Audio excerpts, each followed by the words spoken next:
All right, hi guys. It's time for a new video. Um, Today's video is going to be very important because I'm actually going to go through the process of writing a full FRQ that I have not read yet, to give you a sense of like the steps that you can take.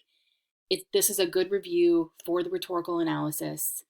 You'll be able to see me struggle and figure out how to overcome it.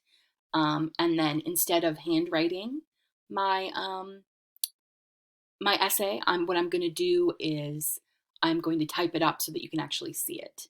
I have a notebook in front of me and I've got a pen so that I can kind of take notes as I go, since I can't annotate this very easily, but I will be walking you through the process and kind of like narrating what I am doing to give you a sense of what to do.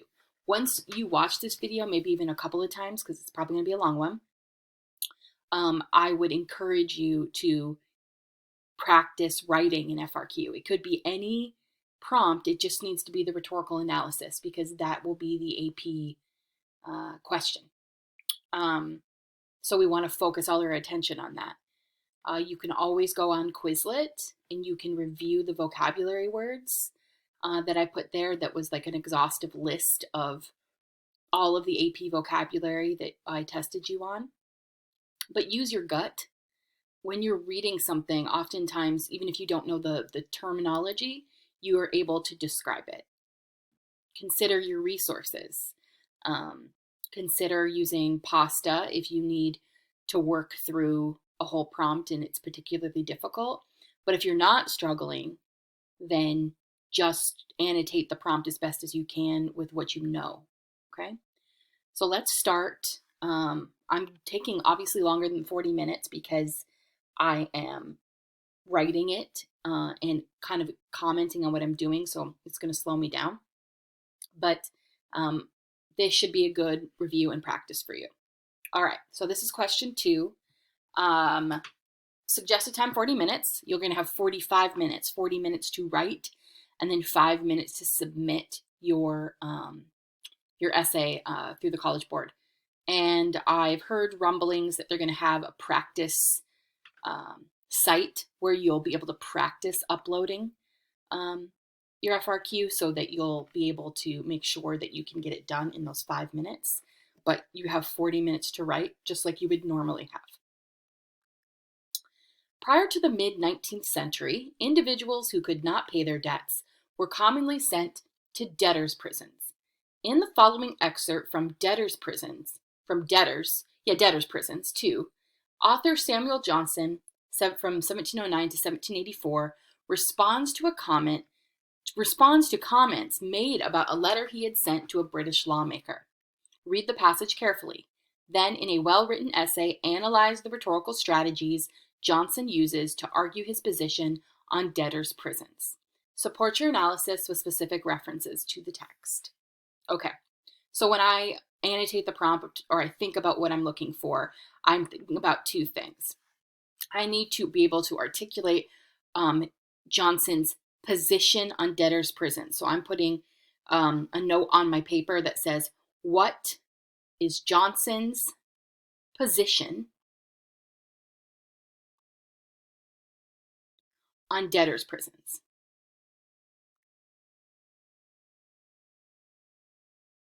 And number 2, what strategies does he use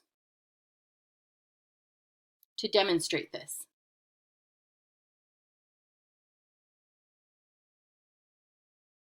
Okay, so that's pretty basic. This is a very typical kind of question. All right, I know stuff about Samuel Johnson, but I am going to attack this like I don't know that much about him. And I'll talk about that after.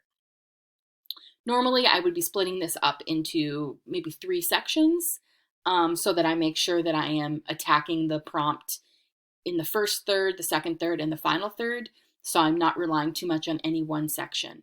So this one is, this one is about, looks like it's about 75, no, 670, about 80 lines, close to 80 lines.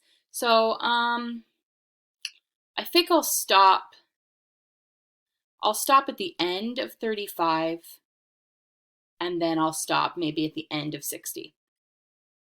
Okay, so let's read. I'm going to read it once through without stopping. Since the publication of the letter concerning the condition of those who are confined in gaols or gaols by their creditors, an enquiry is said to have been made by which it appears that more than 20,000 are at this time prisoners for debt. We often look with indifference on the successive parts of that which, if the whole were seen together, would shake us with emotion. A debtor is dragged to prison, pitied for a moment, and then forgotten. Another follows him, and is lost alike in the caverns of oblivion. But when the whole mass of calamity rises up at once, when 20,000 reasonable beings are heard all groaning in unnecessary misery, not by the infirmity of nature, but by the mistake or negligence of policy, who can forbear to pity and lament, to wonder and abhor? There is here no need of declamatory vehemence. We live in an age of commerce and computation. Let us therefore coolly inquire what is the sum of evil which the imprisonment of debtors brings upon our country. It seems to be the opinion of the later computists that the inhabitants of England do not exceed 6 millions, of which 20,000 is the 300th part. What shall we say of the humanity or the wisdom of a nation that voluntarily sacrifices one in every 300 to lingering destruction? The misfortunes of the individual do not extend their influence to many. Yet if we consider the effects of consanguinity in friendship and the general reciprocation of wants and benefits, which make one man dear or necessary to another, it may reasonably be supposed that every man languishing in prison gives trouble of some kind to others who love or need him. By this multiplication of misery, we see distress extended to the 100th part of the whole society. If we estimate at $1 a day what is lost by the inaction and consumed in the support of each man, thus chained down to involuntary idleness, the public loss will rise in 1 year to £300,000, in 10 years to more than a sixth part of our circulating coin. I am afraid that those who are best acquainted with the state of our prisons will confess that my conjecture is too near the truth when I suppose that the corrosion of resentment, the heaviness of sorrow, the corruption of confined air, the want of exercise, and some of food, the contagion of diseases from which there is no retreat, and the severity of tyrants against whom there can be no resistance, and all the complicated horrors of a prison put an end every year to the life of 1 in 4 of those that are shut up from the common comforts of human life. Thus perish yearly 5,000 men, overborne with sorrow, consumed by famine or putrefied by filth, many of them in the most vigorous and useful part of life. For the thoughtlessness and imprudent are commonly young, and the active and busy are seldom old. According to the rule general received, which suppose that 1 in 30 dies yearly, the race of man may be said to be renewed at the end of 30 years. Who would have believed till now that of every English generation 150,000 perish in our gaols? That in every century a nation eminent for science, studied of commerce, ambitious of empire, should willingly lose in noisome dungeons 500,000 of its inhabitants, a number greater than has ever been destroyed in the same time by the pestilence and sword. A very late occurrence may show us the value of the number which we thus condemn to be useless. In the re-establishment of the trained bands, 30,000 are considered as a force sufficient against all exigencies, while therefore we detain 20,000 in prison. We shut up in the darkness and uselessness 2/3 of an army which ourselves judge equal to the defense of our country. Okay, so that is all 79 lines of this. So when I go through, my first impressions as I'm reading here is that I can tell right away what his perspective is. Like, number one, what is Johnson's position on debtors' prisons? Johnson is against debtors' prisons. So I'm writing that down.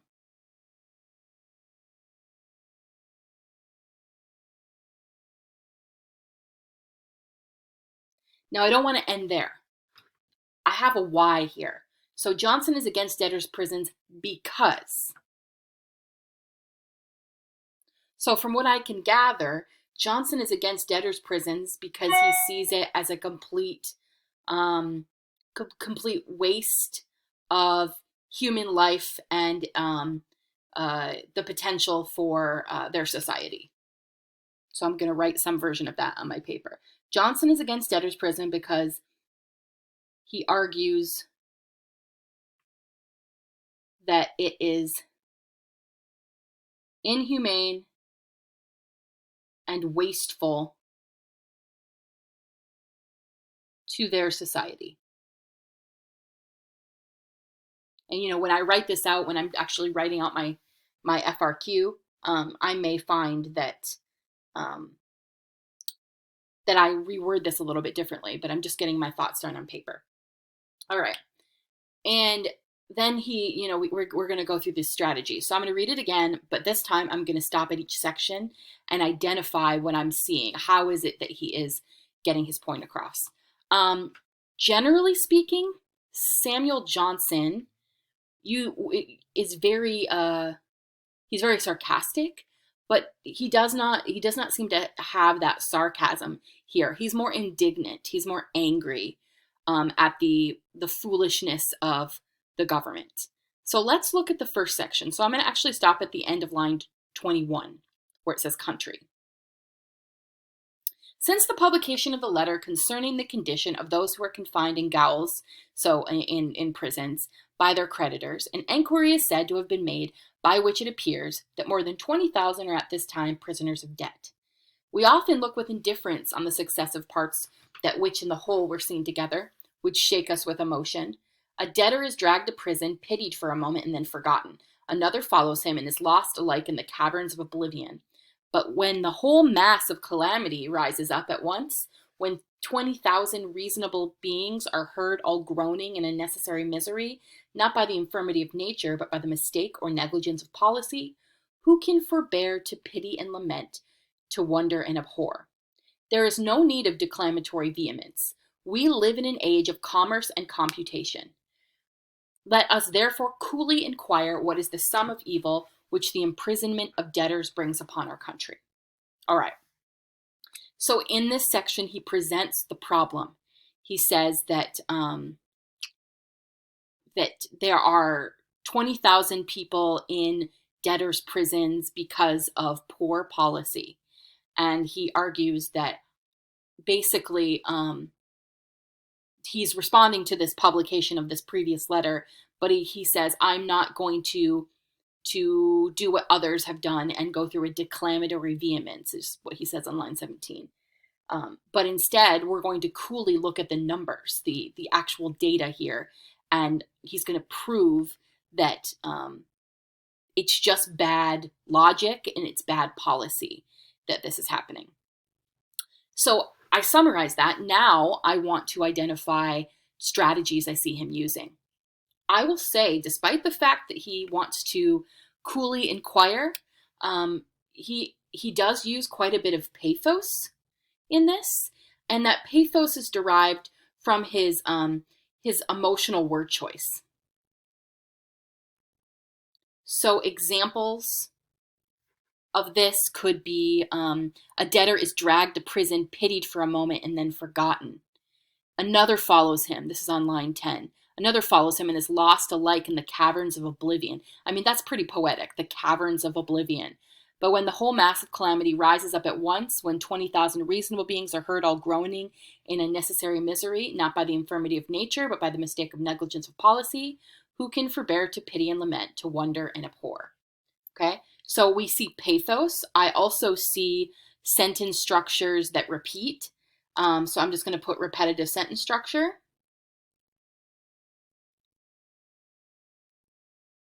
And I think the purpose of that repetitive sentence structure is to focus on the rhetorical question he is about to ask, which is, well, who can forbear to pity and lament, to wonder and abhor? So I'm going to put rhetorical question.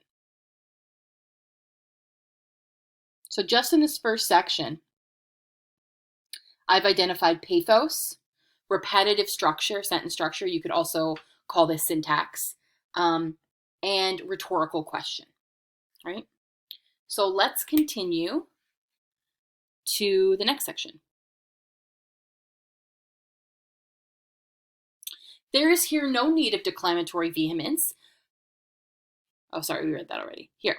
It seems to be the opinion of the later computists that the inhabitants of England do not exceed 6 millions, of which 20,000 is the 300th part. What shall we say of the humanity or the wisdom of a nation that voluntarily sacrifices 1 in every 300 to lingering destruction? The misfortunes of an individual do not extend their influences to many. Yet if we consider the effects of consanguinity and friendship, and the general reciprocation of wants and benefits, which make one man dear or necessary to another, it may reasonably be supposed that every man languishing in prison gives trouble of some kind to 2 others who love or need him. By this multiplication of misery, we see distress extended to the 100th part of the whole society. If we estimate at 1 shilling a day what is lost by the inaction and consumed to the support of each man thus chained down to involuntary idleness, the public loss will rise in 1 year to 300,000 pounds. In 10 years to more than a sixth part of our circulating coin. Okay, I'm going to stop there for right now. So if I look at this section, he is trying to argue that it is not solely the people who are locked up in debtors' prisons that suffer. That misery is extended to their families. That misery is extended to other people in their surrounding areas. So it's not just bringing the debtors down. It is also this involuntary idleness is described. It is causing the rest of the surroundings to also not be able to work hard and produce. So it ends up, he says, down here on line 40, thus chained down to involuntary idleness, the public loss will rise in 1 year to 300,000 pounds. In 10 years to more than a sixth part of our circulating coin. So he's trying to make, oh, this is so annoying, sorry. He's trying to make a logical argument. So if I'm looking at this next section, clear to me he is using logical argumentation to convince the government without overt emotion. So by using multiplication and computation, and he talks a lot about computation, and he's adding up rough numbers. These aren't necessarily facts. These are sort of his data, but it sounds logical. Therefore, it is convincing. Okay. So what he does here, I find interesting, is he sort of blends an emotional response by his use of vocabulary. So I'm trying to find a part. Line 25, he says, what shall we say of the humanity of the wisdom of a nation that voluntarily sacrifices 1 in every 300 to lingering destruction? It's indignation. So I'm going to write down here, his tone is indignant, which is like angry, indignant and accusatory. So I see his tone very readily here, but I also see his use of logic. So the first section, I really notice the repetitive sentence structure, his use of pathos and rhetorical questions. This time, I think his tone of anger and criticism is coming across, and he is also logically trying to argue the fact that these deeply problematic decisions that they're making hurt more people than they're realizing, and not in an emotional way. It's actually hurting the economy of the country. Okay, So now let's finish.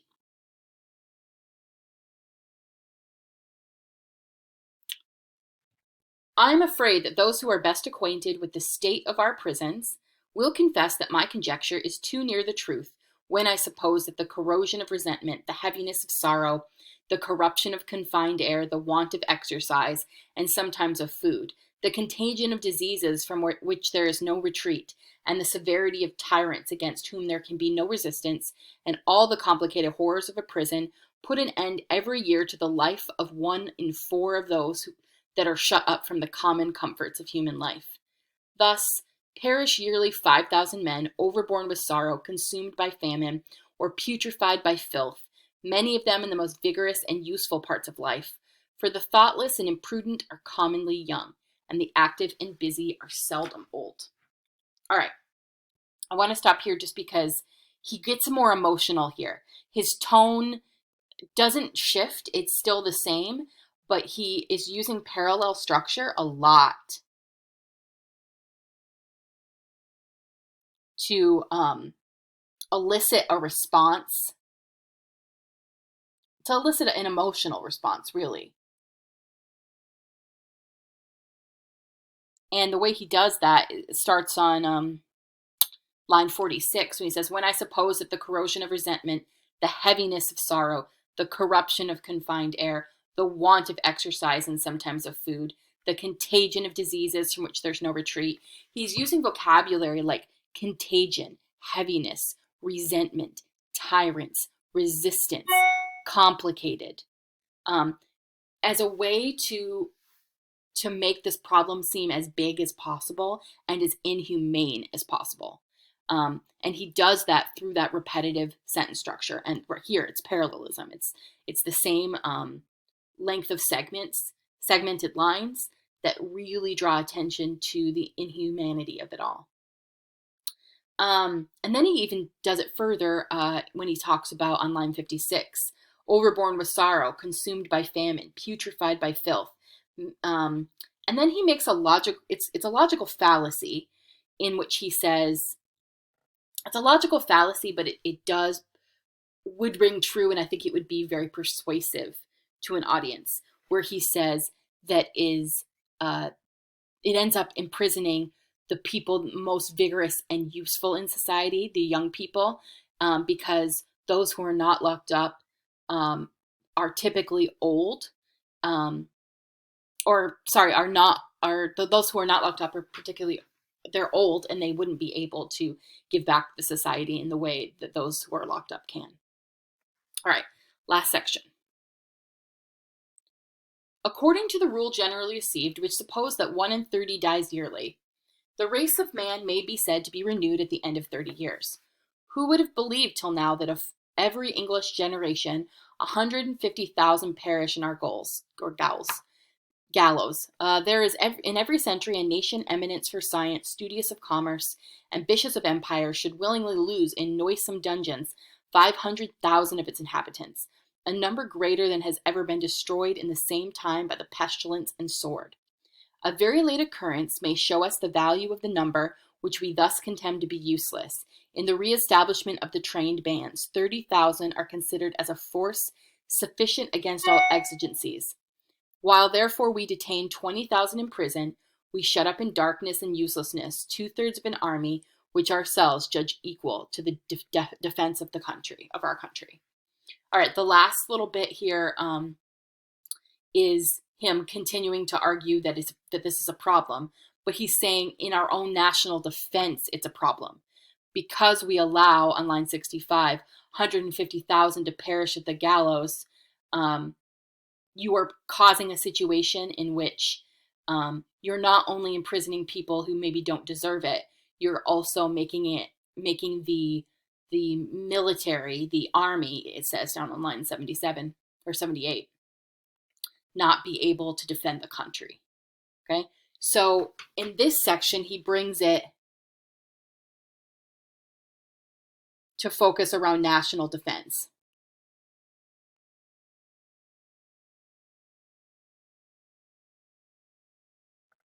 And he continues with that parallel structure.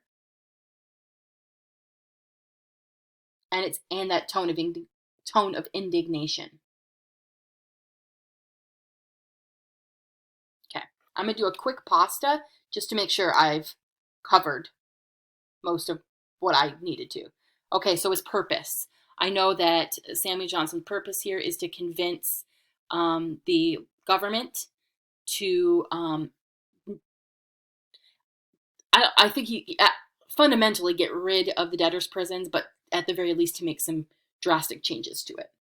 His audience is the government. It's not the average citizen. They would have no way to change this. It's the people making the rules about debtors' prisons. Subject, debtors' prisons. Tone, indignant, frustrated, accusatory. And then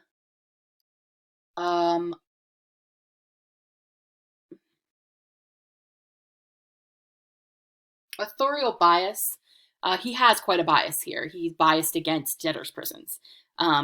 He has, according to the information that was provided to us, he doesn't have a particular reason to be angry at debtors' prisons specifically, but his bias is clear in his attitude towards debtors' prisons. Okay, so we've got all the pasta. We've covered everything. Now it's time for me to make an outline. And normally I would do this quite quickly because, we'd be on a time crunch, but I'm going to do it my own way. Okay, so you can't see what I am doing, so I'm going to narrate it on paper. When I actually start writing, you'll be able to see it on the screen. Okay, so I want to highlight what my thesis will be. And then what I want to do is I've split it into thirds. So I'm going to have 3 sections to my paper. And each section is going to focus on a third. So I'm splitting it into 3 parts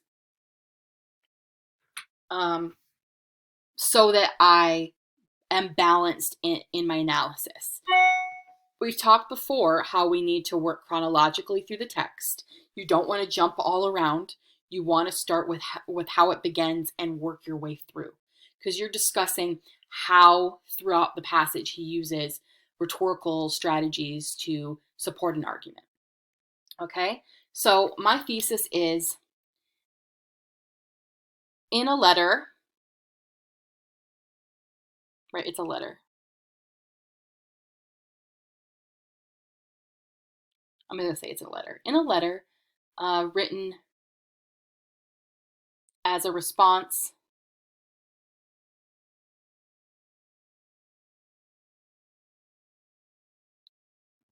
to a British lawmaker,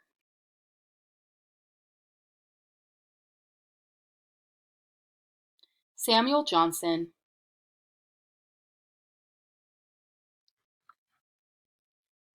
emphatically highlights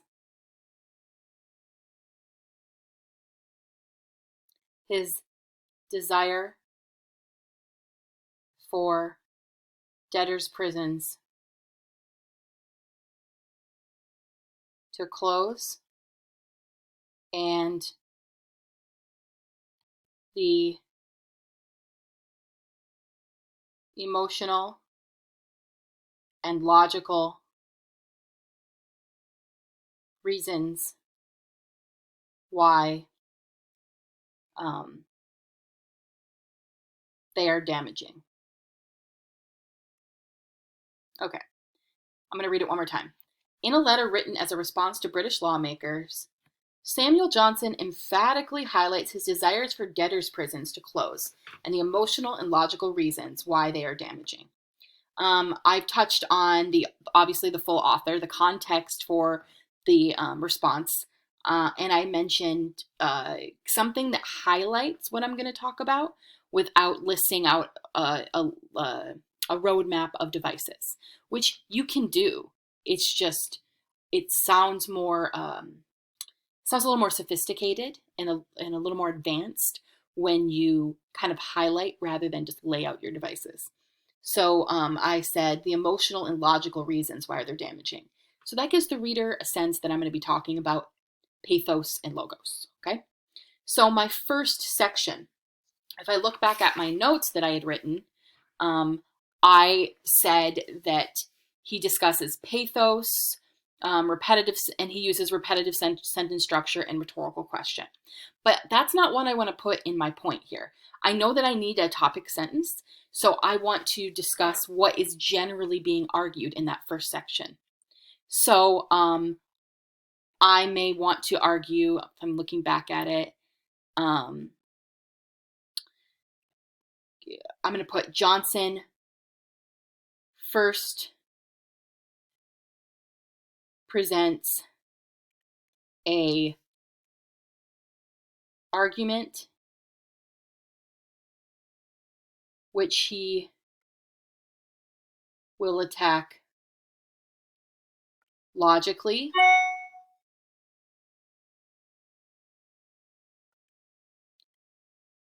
Okay, so Johnson's first presents an argument that he will attack logically, and now I want to identify what are some of the strategies he uses to attack this logically. Obviously, he uses pathos here. He hasn't gotten into the logos quite yet, but he uses pathos and emotional sentence, or not emotional sentence, emotional diction, and I can highlight that, and he does it pretty much from the very beginning. I can also highlight his repetitive sentence structure and his rhetorical question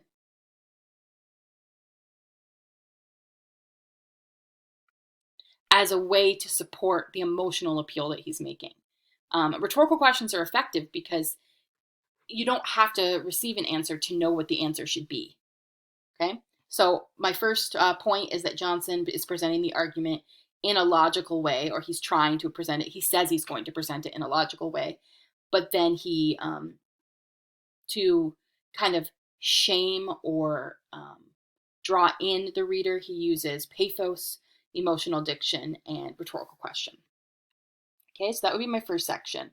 Then the second section, scroll down here, I noticed, his tone starting to become really accusatory, and trying to use logical argumentation to convince the government that what they're doing is just bad. I don't want to say business, but it's just bad for the country. So my second point will be Johnson then highlights the need to look at debtors' prisons from a larger vantage point and see how it hurts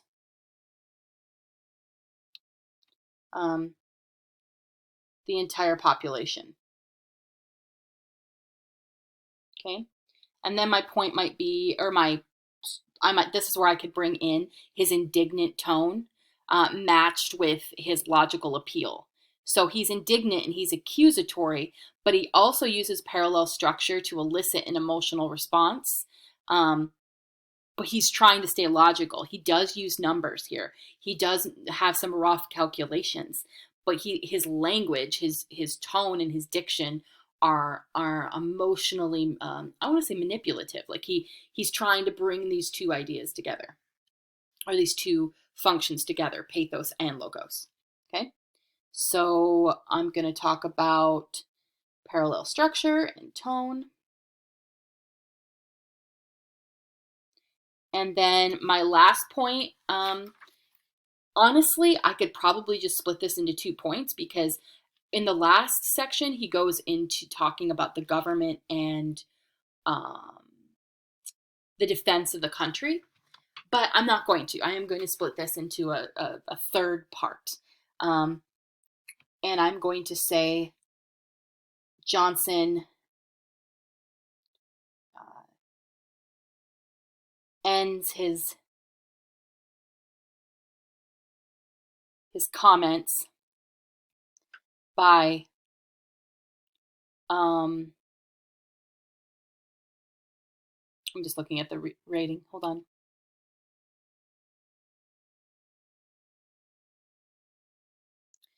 Johnson ends his comments by dramatically arguing that the local government is not only hurting itself in the short term, but also in um, or also for decades and eons to come. And one way he does that, I'm not adding this here, I would talk about it in my body paragraph, was he's talking about the national government and the defense of our country being being damaged because of these decisions today that really don't need to be made. Okay, and how does he do that? He does use parallel structure.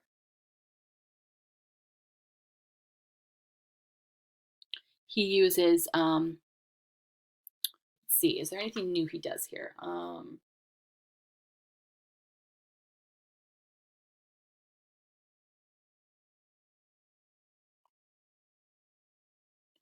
I'm looking at his use of the exclamation point and his use of the colon. So in 66, he says, "Perish in our gallows," and that's sort of like angry and indignant again. But then, and he also has a exclamation point at the end of 71. But in terms of the colon, let's look at that. That's line 66. That in every century, a nation eminent for science, studious for commerce, ambitious of empire, should willingly lose in noise or in noisome dungeons 500,000 of its inhabitants, colon, a number greater than has ever been destroyed in the same time by the pestilence and the sword. Oh, this is some powerful stuff. So what he is doing here is he presents before the colon all of the ways in which England is great and England has succeeded. And after the colon, he talks about even though we've done all of these things, we're literally destroying more people than was built up in the previous English generation. So I'm going to mention the syntax or the syntactical structure of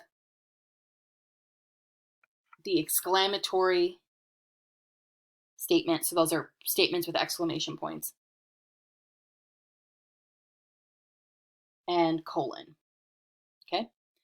Because those punctuations and the way that they're set up in that section help highlight that there is a difference between the greatness of England and what it's doing to its people. Okay, so those are my 3 sections. So now what I would naturally move on, because I generally won't plan out my conclusion, I will sit down and I will start writing this. Okay, so what I'm going to do, since this video is already pretty long, is I am going to upload this video and then I am going to make another video that has me actually writing it so that you can see what I come up with. Okay.